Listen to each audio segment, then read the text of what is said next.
My name is Sandeep Ramachandran, and I'm a professional squash player. So I was born in Bahrain and was brought up most of my childhood in Dubai. The first time I ever played squash was when I was about 9 years old, Mhm. and I was lucky to have a squash court in my building. The building we had, the apartments we had a squash court, and I used to just go down and play, just for fun, nothing really serious. Mhm. But I should just go down and play. So since it's so convenient, my dad was like, why don't you start taking lessons? There's a coach that's coming in, and he's willing to give you lessons. You probably have to pay a little bit, but that's fine since it's so convenient. It's Mhm. perfect for after school or something like that. Mhm. Um, so that was how I started squash. After that, I've been based in Dubai, I've been based in Chennai, I've been based in Barcelona, and now I'm based in Mumbai. So I guess that's a little brief story about me and Great. where I've been and where I come from. Mhm. Being based in Europe, I think I was exposed to a lot of competition, like a lot of leagues and tournaments within Europe. So say Mhm. Germany, England, or Italy, Spain, and all of those places. So that I was pretty lucky that way just to get exposed to different types of matches in different countries. Mhm. So sort of the last sort of 3, 4 events that I played, some of them were international and some of them were in India. Mhm. The last tournament that I played was actually in Jaipur. It was during the month of February, Mhm. and I lost in the quarterfinals over there. It was a pretty big tournament for us. So for me to reach the quarterfinals was actually maybe not a big deal, but it was actually nice for me because I wasn't getting the best results before that. So that gave Mhm. me a lot of confidence saying that there is still something left and I was breaking through. Um, so yeah, I guess that was the last event. We were Mhm. actually supposed to play. There were actually more tournaments that were scheduled on the Mhm. calendar from Mhm. April, March, May, and stuff. But because of COVID, unfortunately, we couldn't play those events. Um, so yeah, I guess those were the last sort of competitions that I played. The last one being Jaipur. Um, so I mean, I guess the older you get, I think that's when you start to like cherish those memories or like think back and reminisce. Mhm. Even when it is actually happening, you don't really realize that oh wow, this is such a good memory. It sort of kicks in later on. But I guess for me, I think when I was about 17 years old, that was when I knew that this is what I wanted to do. That I wanted to be Mhm. professional. I wanted to be a professional sports player. Mhm. When I was around 17, and I guess the first tournament that I played on the professional circuit was Mhm. in Australia. So that was the first sort of, where I was going Okay. outside my sort of comfort zone and sort of traveling and playing a tournament. Mhm. So I guess that entire trip, I mean, it's sort of not one moment. I'm not Mhm. giving you one moment where I like, say that, but Mhm. that sort of entire trip just made me learn a lot. Not just Mhm. about the sport, but also about just traveling, just in general traveling. It sort of shaped my character. It also made me meet a lot of people. Mhm.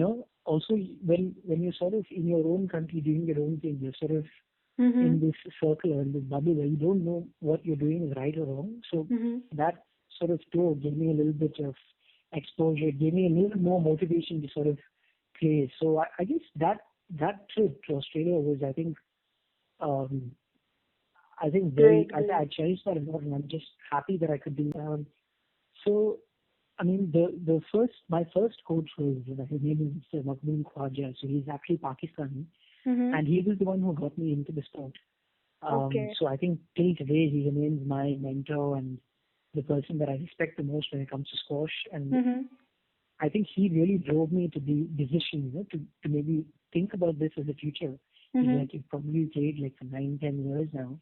Why don't Mhm. you sort of look at it and make the most of it? Otherwise, you might regret the fact that you didn't even try.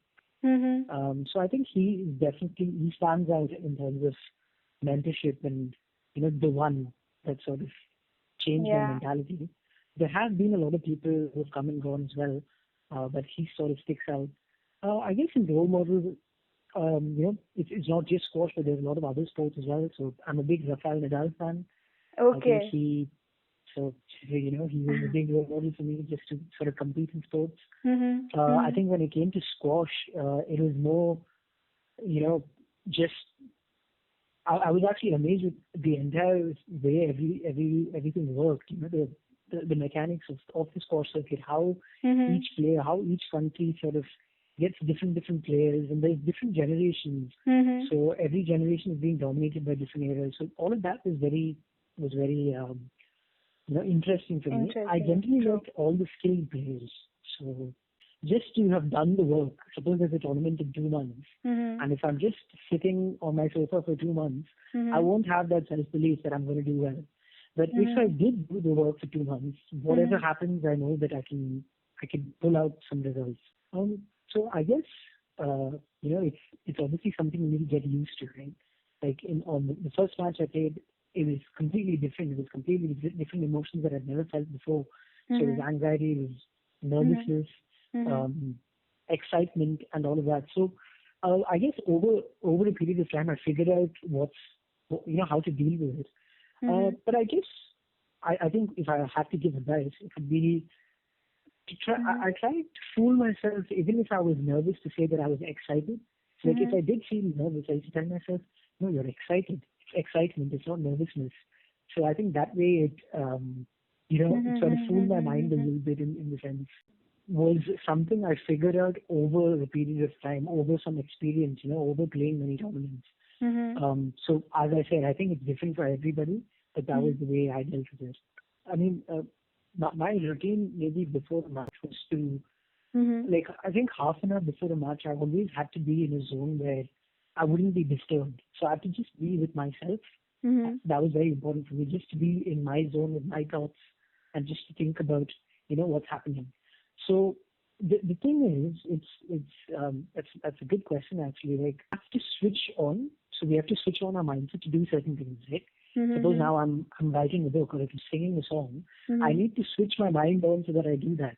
So Mhm. I think it's important to switch on and switch off as well, Mhm. because it always comes, right? Like after you do something, you're still in that zone, and there's a lot of nervous energy that's just going away. Mhm. So I think there was a lot of times where in training as well, I was actually told to switch on and switch off. So switching on is mainly like focusing all your energy on, say, warming up for us, Mhm. or thinking about a strategy and all. That's the switching on part. Basically, getting your game on. Like Mhm. all you're Mhm. thinking about right now is what you're doing, is squash. Mhm. So for my case, all I'm thinking right now is squash, squash, squash, squash, squash. That's me Mhm. switching on. Me Mhm. switching off is me completely thinking, is me probably thinking about, watching a movie or, watching maybe another sport which completely diverts my mind. Mhm. So, correct, correct. So, Mhm. you need to be a good judge of yourself as to how long you can switch your mind on, and what's the limit. Mhm. After 2 hours, if you can't do anything, you can't do Mhm. anything. I think physical fitness is also improves your mental fitness or your mental ability, because Okay. I think when a Mhm. person isn't fit, or if they're not happy with their fitness or the way their entire body is structured and all of that, they Mhm. start doubting themselves. They start having Doubt. self belief problems. They're like, Mhm. oh, this is Mhm. not there. So if this guy finds out that I'm not fit, I'm going to Mhm. lose. So you're doubting your own abilities. Mhm. Mhm. So I think it's key to get that sorted out, to get that out of the way. I think fitness, especially for an athlete, is a Mhm. must, and I True. think it has to be worked on from day one to whatever, and it has to be maintained. There's Mhm. no excuse for you not to be fit if you're an athlete, if you're playing a sport. Mhm. So I think that's 100% necessity. Mhm. And I think with that, obviously, the mentality or Mhm. complements it. So I guess so I think if anybody wants to do what they really want to do, I think they should definitely go for it. Now I'm not just saying that, but also rather than the first thing, I think you need to be 100% sure as to Mhm. exactly what you want to do. Mhm. Secondly, advice I would give is it's not going to be, you know, it's not going to be easy all the time. You need to be expecting certain hard times. So Mhm. you need to accept the fact that things are not going to be good all the time. They're going to be bad sometimes, but they're going to be really good at times as well. Again, and Mhm. also one needs to make use of whatever resources they have. Mhm. You can't complain as to if I had this or if I had that. Because I think everybody who wants to play a different sport comes from different backgrounds. Mhm. Some may be rich, some may be poor. So if the fact you are, say, financially not capable of taking the sport to the next level, Mhm. you need to look at yourself and tell yourself that there is still a way if I do want to find it, and there is always a way. There Mhm. is definitely Wow. always a way. It's just, if you Mhm. don't do it, it's just maybe I don't want to be mean or anything, but it's probably laziness. I was just finding an excuse. I think that's probably the advice I would give. Like just go for it without doubting yourself.